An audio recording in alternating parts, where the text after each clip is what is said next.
Me friends and ఫ్యామిలీతో సరదాగా బయటకు వెళ్ళటానికి కారు లేదా అయితే వెంటనే ఈ నెంబర్కి కాల్ చేయండి. సత్యనారాయణ గారు నమస్తే సార్. నమస్తే. సత్యనారాయణ గారు, ఇప్పుడు ఈ ఇంట్రాడే ట్రేడింగ్ చేస్తే పెద్ద ఎత్తున లాసులు ఉంటాయి. 100కి 99 మంది లాస్ అవుతుంటారు. ఆ ఒక్క పర్సన్ గెయిన్ అవుతుంటారు అంటూ కూడా అందరు చెప్తుంటారు. మొన్నటి వరకు కూడా సెబీ కూడా దీని మీద పెద్ద ఎత్తున ఒక యుద్ధం ప్రకటించి దీన్ని ఆపేయాలంటూ దీని మీద లాసుల గురించి కూడా ఎస్పెషల్లీ 2024 ఎక్కువ డిస్కషన్ కి వచ్చింది. కరెక్ట్. ఇంట్రాడేలు ఎక్కువ లాస్ అవుతున్నారు, ట్రేడింగ్ ఎక్కువ నష్టపోతున్నారు కూడా. సో ఇక్కడ ఈ నష్టం అంటే ఏంటి, అసలు దేని ఆధారంగా మనం నష్టపోయామని ఐడెంటిఫై చేయాలంటే ఏంటి, అసలు ఇక్కడ నష్టం అనే దానికి ఏంటి పారామీటర్? రైట్. ఇప్పుడు మీరు అన్నది చాలా మందికి ఉంటుంది, ఎక్కడ క్లారిటీ కానీ క్లారిఫై కానీ రాదు. ఎవరైతే రియల్గా ట్రేడ్ చేసి ఎక్స్పీరియన్స్ ఉంటే చూసినారు అది ఓకే. ఎలా అంటుందంటే ఉదాహరణకి ఏం జరుగుద్ది, ఎక్కువ శాతం ఈ సంవత్సరంలో ఎందుకు డిస్కషన్లు వచ్చినాయి అంటే ఇంట్రాడేలో లాస్ అనేది ఓకే, కానీ ఈ సంవత్సరంలో ఎక్కువ డిస్కషన్ F&Oలో వచ్చింది. Futures and options, call options, put options. ఈ సంవత్సరంలోనే ఏం జరిగింది అంటే అంతకుముందు ఎక్స్పైరీలు వీక్లీ ఒకటో ఉండేది, మంత్లీ ఉండేది షేర్లు. అందుకని ఎక్కడో ఒక దగ్గర ఎంటర్ అవుతాడు, ఎగ్జిట్ అవుతాడు. కాబట్టి పెద్దగా లాస్ అనేది కాదు. ఈ మధ్య కాలంలో ఈ సంవత్సరంలో ఏం జరిగింది అంటే ఈ ఫ్యూచర్స్ అండ్ ఆప్షన్స్ స్క్రిప్టులు పెంచటం, డైలీ ఒక సెటిల్మెంట్, ఒకరోజు మిడ్ క్యాప్ నిఫ్టీ అని, ఒకరోజు నిఫ్టీ అని, ఒకరోజు బ్యాంక్ నిఫ్టీ అని, ఒకరోజు ఫైనాన్షియల్ నిఫ్టీ అని, ఇట్లా ఒక్కొక్క రోజు క్లోజింగ్ ఒకటి, ఒకరోజు ఓపెనింగ్. క్లోజింగ్ అనగానే క్లోజ్ చేయాలి, ఓపెనింగ్ అనగానే కొనాలి. ఈ ఓపెనింగ్లో కొనుడు, క్లోజింగ్లో అమ్ముడు. ఈ 5 రోజులు వర్కింగ్ డేస్లో ఒకరోజు సెలవు రావటం, ఒకరోజు న్యూట్రల్గా ఉండటం, ఒకరోజు ఏం లేకుండా ఉండటం, ఒకరోజు పెరగటం. ఈ లోపల ఈ ప్రీమియంలు అన్నీ కరిగిపోవటం, ఈ లోపల ఎక్స్పైర్ అయిపోవటం, నెక్స్ట్ డేకి మళ్ళీ కొత్తగా ఎంటర్ అవ్వటం. వీటితోటే పుణ్యకాలం గడిచిపోయింది. అయితే వీటన్నిటికంటే కూడా అసలు లాస్ ఎక్కడ వస్తుందో చూద్దాం. ఈ అసలు లాస్ ఎక్కడ వస్తుంది అంటే ఎవరైతే ఈ ఇంట్రాడే చేస్తారో కొనాలని అనుకుంటాడు. ఈ కొనేటప్పుడు ఏమైందంటే 2 రేట్లు ఉంటాయి, బయ్యర్ రేటు, సెల్లర్ రేటు. దాన్నే బిడ్ ఆస్క్ అంటారు. అంటే మనం కొనాలంటే ఒక రేటు ఉంటుంది, అమ్మాలంటే ఒక రేటు ఉంటుంది. ఈ అమ్మాలన్నప్పుడు ఏమవుతుంది అంటే తక్కువకి అమ్మాలి, మనం కొనేటప్పుడు ఎక్కువ పెట్టి కొనాలి. అక్కడ ఎవరైతే ట్రేడింగ్ చేస్తారో వాళ్ళందరికీ ఐడియా ఉంటుంది. మనం కొనేటప్పుడు ఎక్కువ పెట్టి కొనవు, అదే షేర్ మళ్ళీ అప్పుడే అమ్మాలంటే తక్కువకి అమ్మాలి. ఆ రేట్ డిఫరెన్స్లు ఉంటాయి ఎక్కువ శాతం. వీళ్ళందరికీ ఎట్లుంటుందంటే ఇంట్రాడే చేసే వాళ్ళకి మెయిన్ ఈ సిస్టమ్ ఒకటి, ఇంటర్నెట్. ఇప్పుడు సపోజ్ డెస్క్టాపు, ల్యాప్టాపు ఉంటుంది, లేదు ఎక్కువ శాతం సెల్లో ట్రేడ్ చేస్తారు. ఈ సెల్లో ట్రేడ్ చేస్తే ఆ సెల్ ఉండేది ఇంత ఉంటుంది. దాన్ని నెట్ ఏదైతే ఉందో అంటే దాని ఇంటర్నెట్, దాని యొక్క ఫీచర్స్ ఓకే. ఐఫోన్ ఉన్నోళ్ళు ఉంటారు, లేటెస్ట్ మోడల్స్ ఉండి హై కాస్ట్లీ ఉన్నోళ్ళు అంటే వదిలిపెట్టండి. మామూలుగా ఎక్కువ శాతం సెల్ ఫోన్ల మీద లక్షలు ఖర్చు పెట్టేవాళ్ళు చాలా కొద్ది మందే ఉంటారు, ఒకళ్ళు ఇద్దరు ఉన్నవాళ్ళు హైఫై మీద ఉంటారు తప్ప మన ట్రేడింగ్ చేసేవాళ్ళు, ఇంట్రాడే చేసేవాళ్ళు సెల్ ఫోన్లు అన్నీ కూడా మామూలుగా, ఏది ఆ 4Gనో 6G కంటే ఎక్కువ ఉండదు జీబీలు. అయితే ఇక్కడ ఏం జరుగుద్ది అంటే వీళ్ళు ఏదైతే కొందామని అనుకున్నారో తిరుగుతూ ఉంటుంది, కొనే లోపలనే అది పెరగటం మొదలు పెడుతుంది. ఈ పెరగటం మొదలు పెట్టగానే వీనికి అబ్బా నేను చూసినా కొనుక్కోలేదు, మిస్ అయిపోయినని మార్కెట్ అంటాడు. వెమ్మటే అది హైలో తీసేసుకుంటాడు. అదొకటి. ఈ సెల్లు నెట్టు ఫాస్ట్ లేకపోవడంతో నువ్వు చూసే రేటు కంటే కూడా కొనే రేటు ఎక్కువ ఉంటుంది. ఇక రెండోది, నీకు లాభం కనపడింది 1%, 1.5% లాభం కనపడంగానే ఇంకా ఏమంటే ఏం చేస్తాడు, ఇక సెల్ అని పెడుతుంటాడు. ఈ సెల్ అని పెట్టే లోపల ఈయన స్పీడ్ తక్కువ ఉంటుంది కదా, ఈ లోపలనే ఆ ప్రైసు ఫ్రాక్షన్ ఆఫ్ సెకండ్స్లో ఫాలో అవటం మొదలు పెడుతుంది. ఈ ఫాలో అవటం మొదలు పెట్టగానే ఈయన 2 సార్లు 3 సార్లు ఇట్లా కొడుతూ ఉంటాడు. చివరికి ఏం చేస్తాడు తెలుసా, మళ్ళీ మార్కెట్ అంటాడు. అది బాటంలో సెల్ చేస్తాడు. అంటే హైలో కొంటుంది, బాటంలో సెల్ చేస్తాడు, టాప్లో కొంటుంది, బాటంలో సెల్ చేస్తాడు. అదొక డ్రాబ్యాక్. ఇక నెంబర్ 2, అసలు ఏం కమిషన్లు పడుతున్నాయి, ఏం ఖర్చులు పడుతున్నాయి, ఏం బ్రోకరేజీలు పడుతున్నాయి, ఎన్ని రకాలు ఉంటాయి అంటే సుమారు 5-6 రకాలు ఉంటుంది.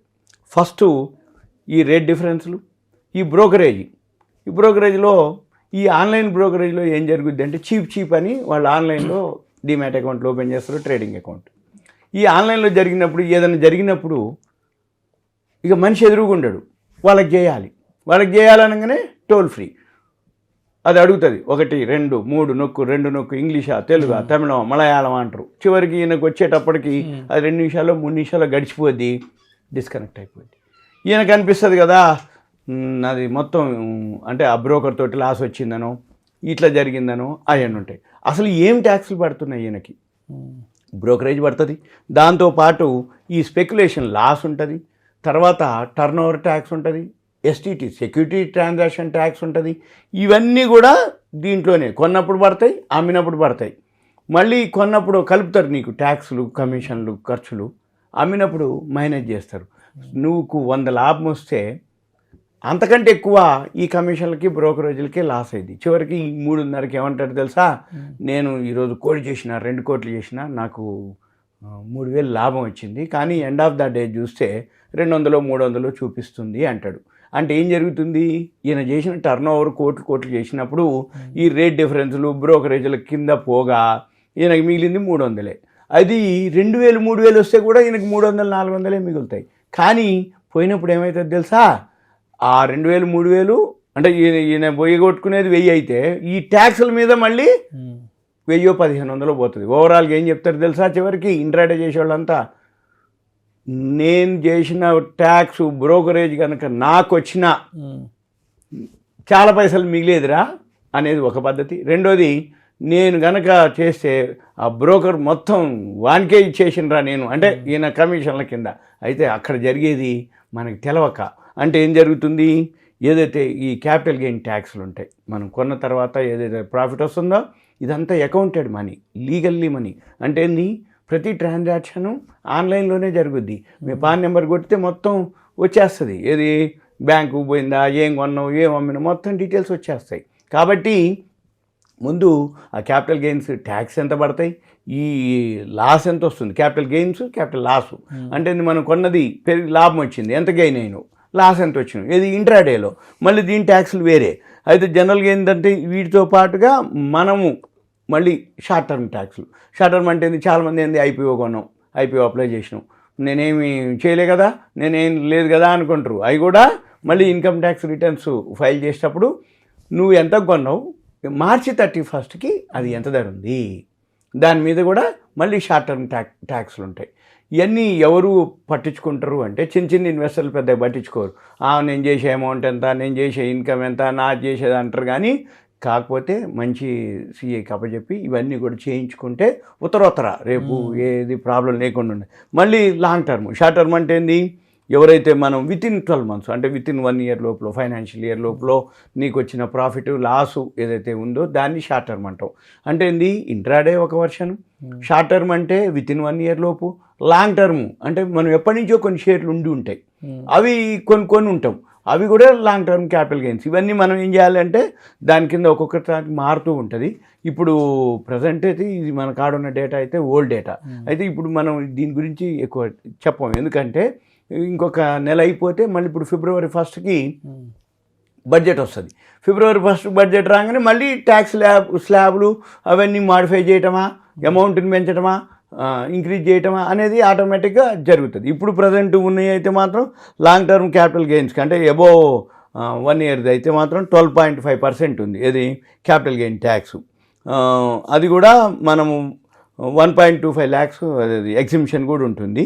అవన్నీ సరే ఇప్పుడు మనం ఇంత అంటే ఎక్కువ తక్కువ ట్యాక్స్లు చెప్పకపోయినా ఎవరైతే చేస్తారో, ఎవరికైతే ఈ వీడియో చూస్తారో వాళ్ళ అకౌంట్లో కనుక రియల్గా ప్రాఫిట్ కానీ లాస్ కానీ ఉంటే రెండు కూడా చేసుకోవచ్చు. ఏది మనము క్లెయిమ్ చేసుకోవచ్చు.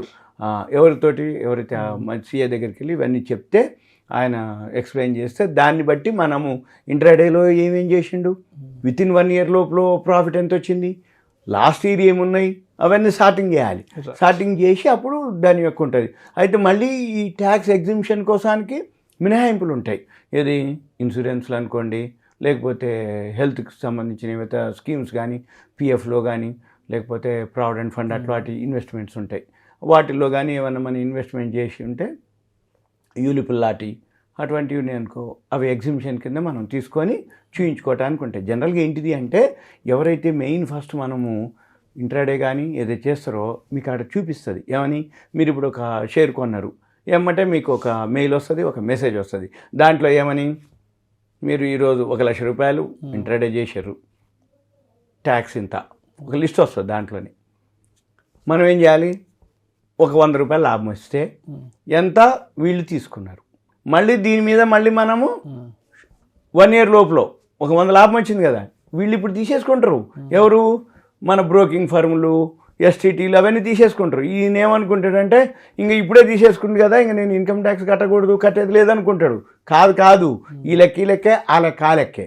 కాబట్టి మనం ఏం చేయాలి, ఇది చూసుకొని ఒక ఐడియాకి, అంటే సపోజ్ ఇప్పుడు ఒక 100 రూపాయలు లాభం వచ్చింది, మనకు 10, 15, 20 పోయింది అంటే నెక్స్ట్ మనము ఒక 100 లాభం రావాలి అంటే ఎంత వస్తే మనం 100 మిగులుతుంది, అవి చూసుకొని అదొకటి చేయాలి. ఇక రెండోది ఏంటి, దీంతో పాటు చిన్న కొంచెం ఎవరైనా సీనియర్స్ని కానీ ఎవరైనా ఎక్స్పీరియన్స్డ్ పర్సన్స్ని కానీ వాళ్ళని లేదు ఎవరైనా ఒక సిఎని పెట్టుకోవాలి.